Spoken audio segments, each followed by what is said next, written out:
Bienvenue sur Vivre pleinement votre vie de tous les jours. J'aime enseigner la parole parce que je sais ce que la parole a fait dans ma vie et je sais qu'elle fera la même chose pour vous. Et aujourd'hui, je veux vous parler d'un sujet très important. Je pense que beaucoup de gens ne s'en rendent pas compte et c'est un sujet de la bonne nouvelle. Savez-vous que Dieu vous rencontrera là où vous êtes? Je pense que très souvent, nous pensons que nous devons avoir tout comme il faut avant de pouvoir aller à Dieu. Mais si vous criez à Dieu d'où vous êtes, Dieu vous rencontrera là où vous êtes tant que vous criez à lui avec sincérité. Et j'ai plusieurs exemples bibliques que je voudrais partager avec vous. Comprenez que peu importe le pétrin dans lequel vous vous trouvez et depuis combien de temps vous y êtes, peu importe vos besoins, si vous voulez sincèrement que Dieu vous aide et vous êtes prêt à changer votre vie, vous êtes prêt à vous repentir de vos péchés, et se repentir signifie se détourner d'eux. Ça signifie que vous ne reviendrez pas à cela. Avec l'aide de Dieu, vous allez vous détourner de cette mauvaise façon de vivre et vivre comme Dieu veut que vous viviez. Dieu vous rencontrera là où vous êtes. Et la bonne nouvelle est qu'il vous aime trop pour vous laisser là.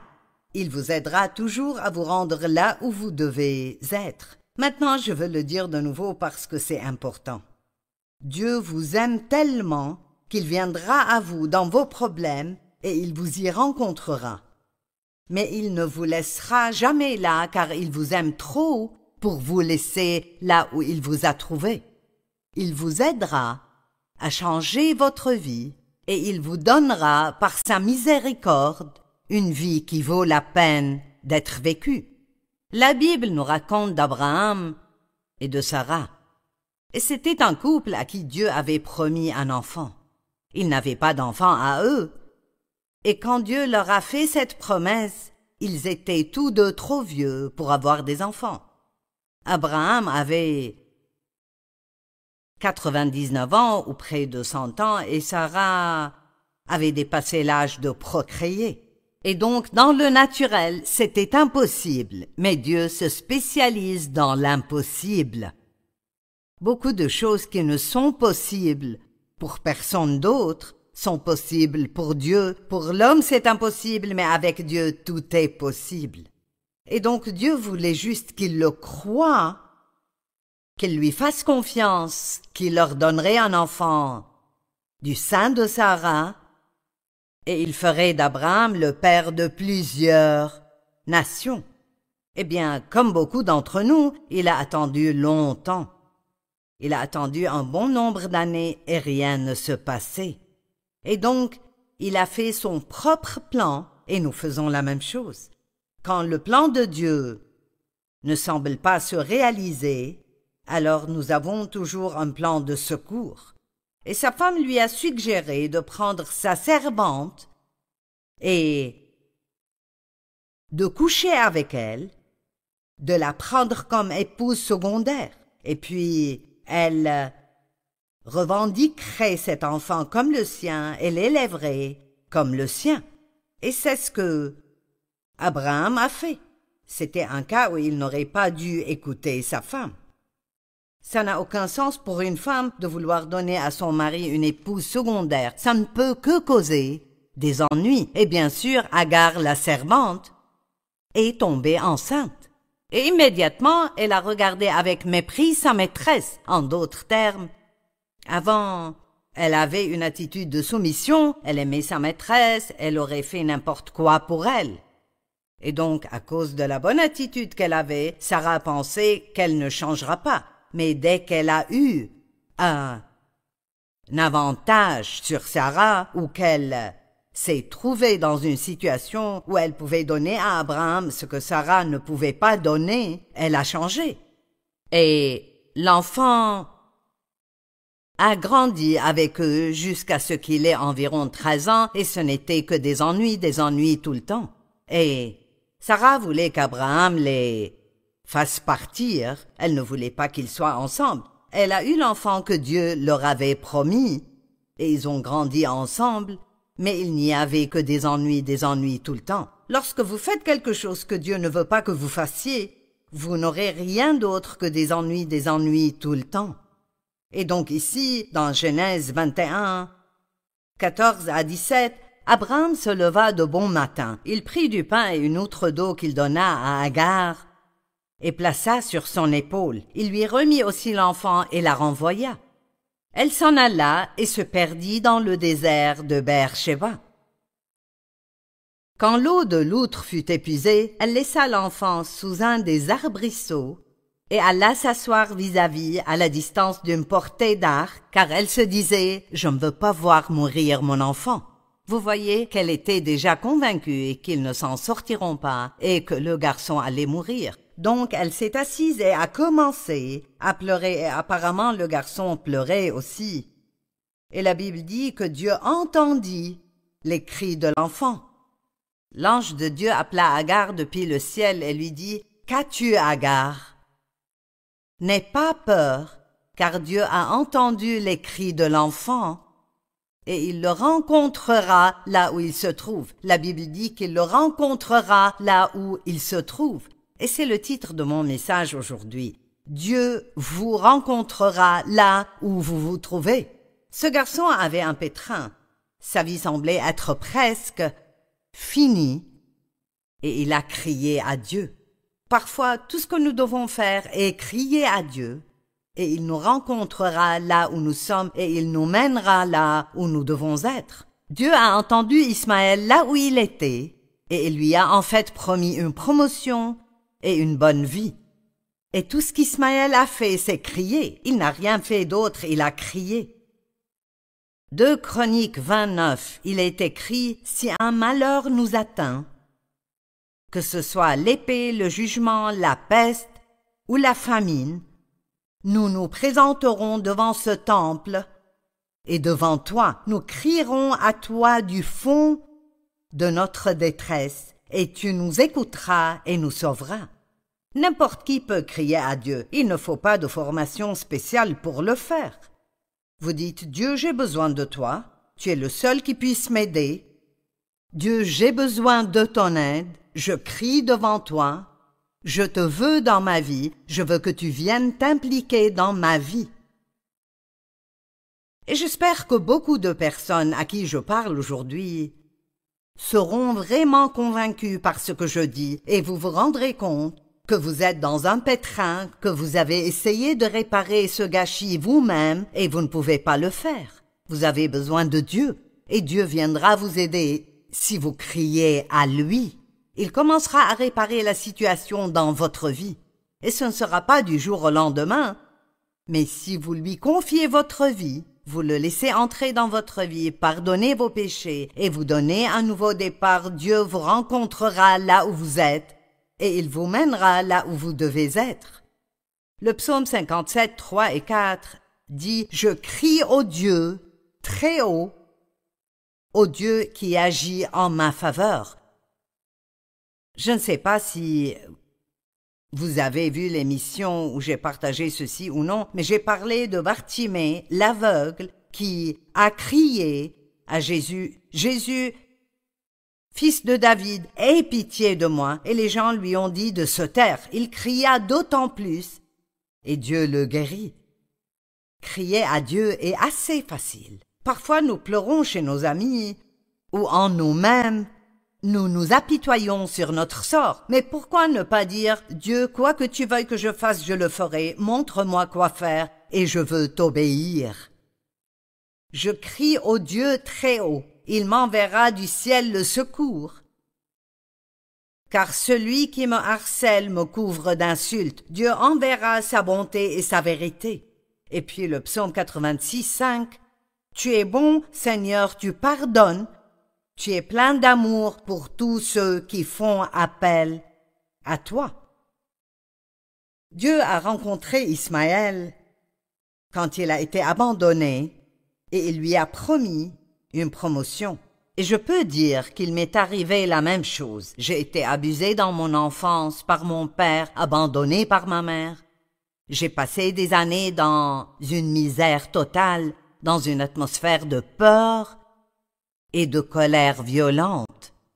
Et j'ai crié à Dieu, et il m'a rencontré là où j'étais. Et il a changé ma vie. Cela ne s'est pas fait du jour au lendemain, mais je suis une personne totalement différente. Et ces choses qui me sont arrivées, quand je pense à cette petite fille, c'est presque comme si c'était quelqu'un que je connaissais, mais pas moi. Je suis une nouvelle créature en Christ, parce que la Bible dit, dans 2 Corinthiens 5:17, « Si quelqu'un est en Christ, tout homme qui reçoit Christ est considéré comme étant en lui. Si quelqu'un est en Christ, il est une nouvelle créature. Les choses anciennes sont passées, voici toutes choses sont devenues nouvelles. Vous devenez une nouvelle argile spirituelle, et si vous êtes doux et malléable entre les mains de Dieu, il façonnera une toute nouvelle vie pour vous. Ce n'est pas trop tard pour vous. Bon, où êtes-vous? Êtes-vous perdu dans les problèmes ou le péché?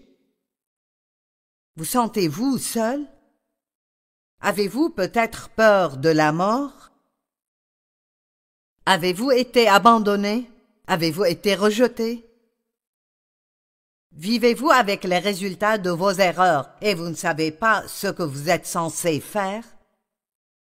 Je peux vous dire quoi faire. Criez à Dieu et il vous rencontrera là où vous êtes.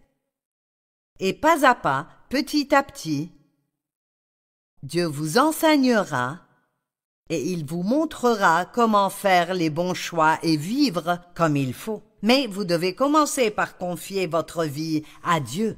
Ne vous attendez pas à ce que Dieu vienne vous aider si vous n'êtes pas prêt à lui confier votre vie. Et je sentais, même avant de commencer à partager ce message, qu'aujourd'hui, beaucoup de gens donneront leur vie à Jésus-Christ. Et vous devez la lui donner. Il veut tout le monde, mais tout le monde ne le recevra pas, parce que tout le monde ne s'humiliera pas et ne dira pas « Oui, Dieu, tu as raison, j'ai tort, j'ai mal vécu ma vie et je veux changer. » Je suis un pécheur et je suis désolé pour la façon dont j'ai vécu et je te veux dans ma vie. Pardonne-moi et entre dans ma vie et sois mon Seigneur et mon Sauveur. Et au moment où vous faites cela, Dieu viendra à vous, il fera de vous sa demeure, vos péchés seront lavés et enlevés loin de vous, et il ne s'en souviendra plus. Ça ne veut pas dire qu'instantanément, tout dans votre vie sera réparé. Mais cela signifie que c'est un tout nouveau départ pour vous. Les vieilles choses sont passées, Dieu vous a pardonné. Et vous commencez à travailler avec Dieu pour que les circonstances de votre vie soient transformées en une vie vraiment belle et agréable. Maintenant, je vais partager quelques versets avec vous. Et normalement, je ne partage pas autant de versets parce que les gens perdent leur concentration. Mais le psaume 139, 1 à 18, est absolument phénoménal. Et ça va vraiment vous encourager si vous y faites attention. Éternel, tu m'examines et tu me connais. Eh bien, quand Dieu dit qu'il vous connaît, c'est qu'il vous connaît. Beaucoup de gens qui travaillent ici pourraient dire « Je connais Joyce ». Eh bien, c'est vrai, mais ils ne me connaissent pas comme Dave me connaît. Et Dave ne me connaît pas comme Dieu le fait. Quand Dieu dit qu'il vous connaît, c'est qu'il n'y a rien en vous que Dieu ne sache pas. Il sait des choses sur vous que vous n'admettez même pas. Tu sais quand je m'assieds et quand je me lève, tu discernes de loin ma pensée. Pensez-y. Dieu sait tout sur vous, il voit tout ce que vous faites. Tu sais quand je marche et quand je me couche, et toutes mes voies te sont familières. En d'autres termes, il n'y a rien en vous qui soit surprenant ou choquant pour Dieu. La parole n'est pas encore sur ma langue que déjà, Éternel, tu la connais entièrement. Dieu sait ce que nous allons penser avant même que nous le pensions. Personne ne vous connaît comme Dieu vous connaît. Tu m'entoures par derrière et par devant, et tu mets ta main sur moi. Avez-vous déjà eu l'impression que Dieu vous a placé dans un endroit où vous ne pouvez qu'attendre que Dieu fasse quelque chose? Eh bien, il le fera si vous continuez à crier à lui. Une telle connaissance est trop extraordinaire pour moi, elle est trop élevée pour que je puisse l'atteindre. Le travail que Dieu fait dans notre vie est vraiment merveilleux. Où pourrais-je aller loin de ton esprit? Où pourrais-je fuir loin de ta présence? Si je monte au ciel, tu es là. Si je me couche au séjour des morts, te voilà. Si je prends les ailes de l'aurore pour habiter à l'extrémité de la mer, là aussi, ta main me conduira, ta main droite m'empoignera. Il n'y a nulle part où vous pouvez vous cacher de Dieu. Il est partout, tout le temps, et sa main est sur vous, et Dieu a un plan pour votre vie. Et je vais juste dire ça de la manière la plus douce que je connaisse. Si vous persistez à faire ce qui vous plaît, votre vie va être misérable. Mais si vous abandonnez votre vie à Christ aujourd'hui, vous connaîtrez une vie que vous ne pouvez même pas imaginer maintenant. Si je me dis, au moins les ténèbres me couvriront, la nuit devient lumière autour de moi. Même les ténèbres ne sont pas obscures pour toi. Nous ne pouvons pas nous cacher de Dieu, ni dans le noir, ni aller assez haut ou assez profond. Dieu sait où nous sommes et il sait tout ce que nous faisons. Maintenant, écoutez ceci. C'est toi qui as formé mes reins, qui m'as tissé dans le ventre de ma mère. Dieu de sa propre main vous a tissé à dessein dans le sein de votre mère. Vous n'êtes pas une erreur. Dieu vous a créé spécialement. Il n'y a personne d'autre comme vous. Personne n'a vos empreintes digitales et personne n'a votre ADN. Ne laissez pas le diable ou qui que ce soit vous convaincre que vous êtes une erreur, qu'il n'y a pas de plan ni de but pour vous. Si c'est ce que vous pensiez, alors ce que vous pensez est faux. Parce que Dieu vous veut. Il a un plan pour vous et un but pour votre vie. Je te loue de ce que je suis une créature si merveilleuse. Tes œuvres sont admirables et je le reconnais bien.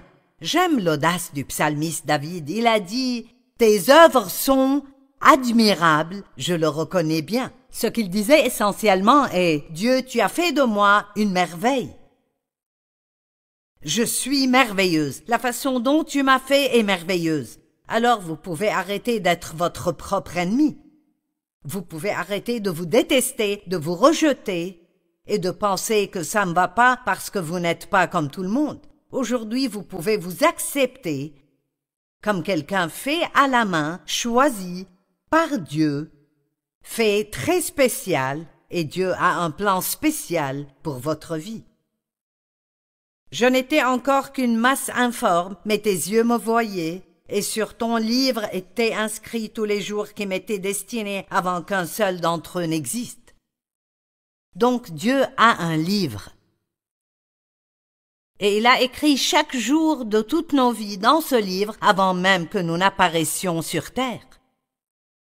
Que tes pensées, ô Dieu, me semblent impénétrables, que leur nombre est grand.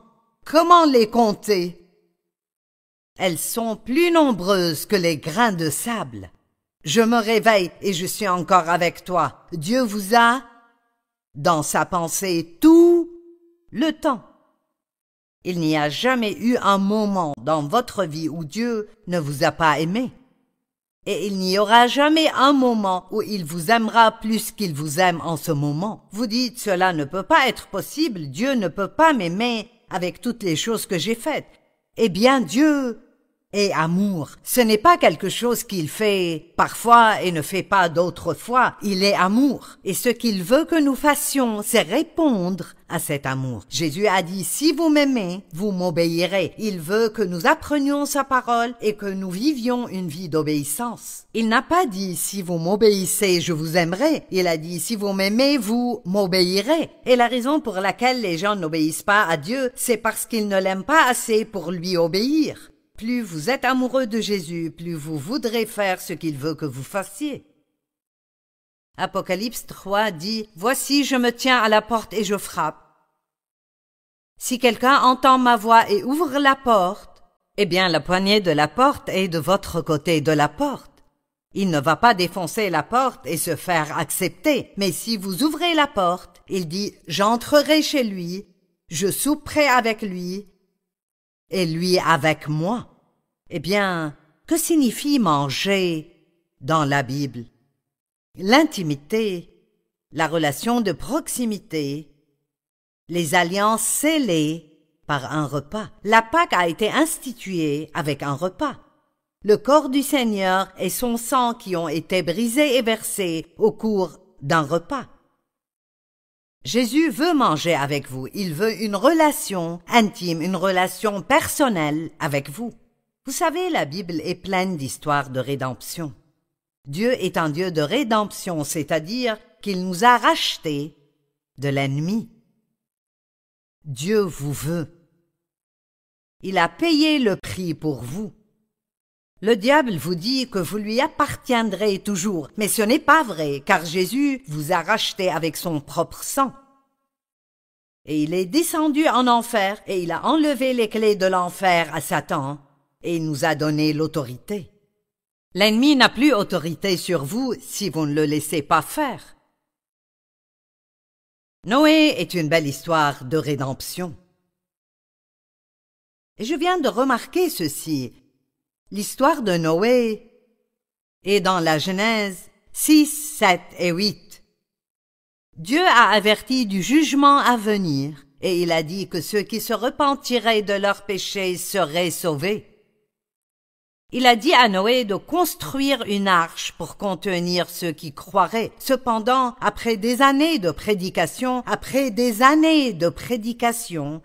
seules 8 âmes sont entrées dans l'arche, Noé et sa famille. Eh bien, aujourd'hui, je prêche.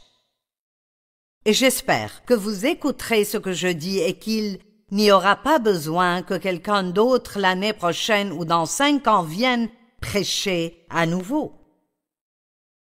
Vous ne voulez pas continuer à dire non à Dieu et dire non à Dieu.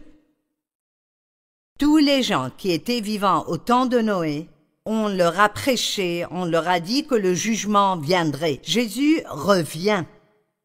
Et ils n'ont pas écouté. Ils ont continué à vivre leur propre vie et à faire leur propre volonté. Je vous supplie aujourd'hui de ne plus vivre votre propre vie et faire votre propre volonté, mais de confier votre vie à Jésus, qui vous a tellement aimé qu'il est mort pour vous. Dieu vous a tellement aimé qu'il a envoyé son Fils unique mourir pour vous. Jean 10, 10, le voleur ne vient que pour voler, égorger et détruire. Moi, je suis venu afin que les brebis aient la vie et qu'elle l'ait en abondance. Saul, qui est devenu Paul, c'est une belle histoire de rédemption.